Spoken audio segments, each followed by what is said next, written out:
As Mary Hopkinson lay in bed, she offered prayers, thanking her fortune. She was in bunk, traveling on the ship Buckenhead from United Kingdom on the way to Cape Town. She thought happily that she is going to meet and see her mother within 2 days. She drifted off into a peaceful sleep. All at once, she was thrown off the bed as if it was earthquake. But she soon realized she was on the ship, so no signs of earthquake. But the whole ship was tilting. There was screams coming out from her room. Fellow Toastmasters and guests, this is a tale of heroism and terror. An incident which changed the world forever. Fellow friends, let me take you back in 1851, February the 25th, when the New York Times was founded. The Buckenhead was an enormous ship, a troop ship of British Royal Navy. It was carrying some of these soldiers, inexperienced, young, like you people, and innocent, obviously like me. But most of the people on the ship were inexperienced, and children and women. It was 64 kilometers from Cape Town.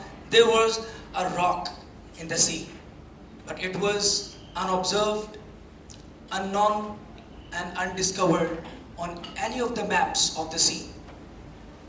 All the people in the ship, they were in their peaceful sleep. The ship was heading towards Cape Town. All the people were all right, but all at once there was a hit, boom! The ship hit the rock. After 10 minutes later, the ship hit the rock, boom! All the people on the ship, they were awakened from their peaceful sleep.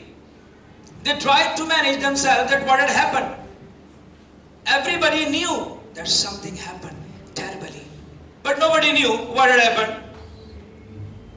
So they tried to manage, they tried to look out from their cabins. They came out and they saw what had happened. So the front part of the ship soon sank and disappeared into the waters.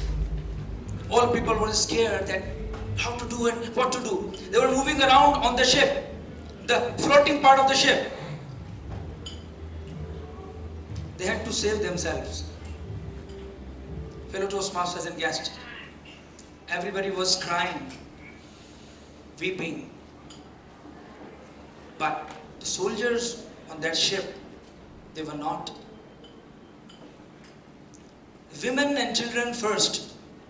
They thought, now we are no more. Now we are sunk.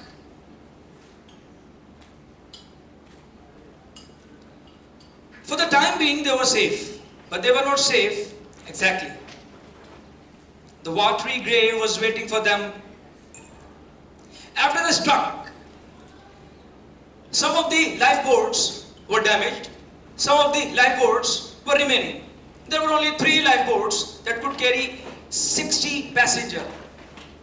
Each lifeboat could carry 60 passengers. 360 people were to be saved. But unfortunately, we had rooms in lifeboats, 180 people. So they were hustle and bustle, I'm going to get the room in that boat. But those who did not get the room, those boats had to face certain death. Death by drowning and worse. Now, Lieutenant Colonel Alexander Satin, the commanding officer of the soldiers, he quickly recognized that this is a rush movement and the lifeboats could be swamped and the lives of the children and women can be endangered.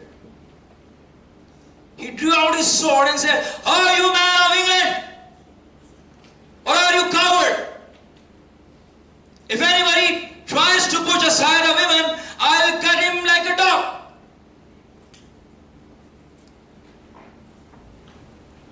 Women and children first was the order of the day. Lieutenant Colonel called his soldiers upon the floating part of the ship. They were standing rank by rank, designation by designation, and age by age. They did not have any fear on their faces. They were smiling as if they were on their daily drill. Meanwhile, the lifeboats were being loaded by the women and children, some of the young soldiers as well, to accommodate them. With the passage of time, the crew on the ship, they all were weeping, not the soldiers. One of the soldiers went to him and said like this and said, "My dear, we are on a mission, not a duty. So don't weep. You can meet your parents in heaven. Just chin up." So the smile of that soldier gave encouragement to that boy. So everybody on the crew, they started laughing, they started meeting, shaking hands, and they started releasing their tension and fear of dying. But death was certain.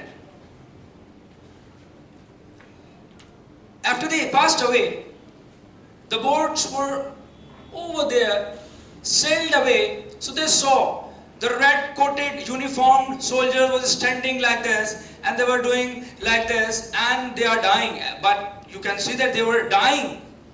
They are on their daily drill. They were smiling. But soon the floating ship was sinking, shrinking, and sinking into the water. Birkenhead split into two, disappeared one part, another part forever. Fellow Toastmasters and guests, today, Birkenhead is a name of vision. Today, Birkenhead is a name of humanity. Today, Birkenhead means discipline. Today, Birkenhead means courage. Today, Birkenhead means women and children first. Today, Birkenhead means to stand and be still, to face certain death, so that the weaker ones have chance, or weaker ones may have chance of life. Over to you.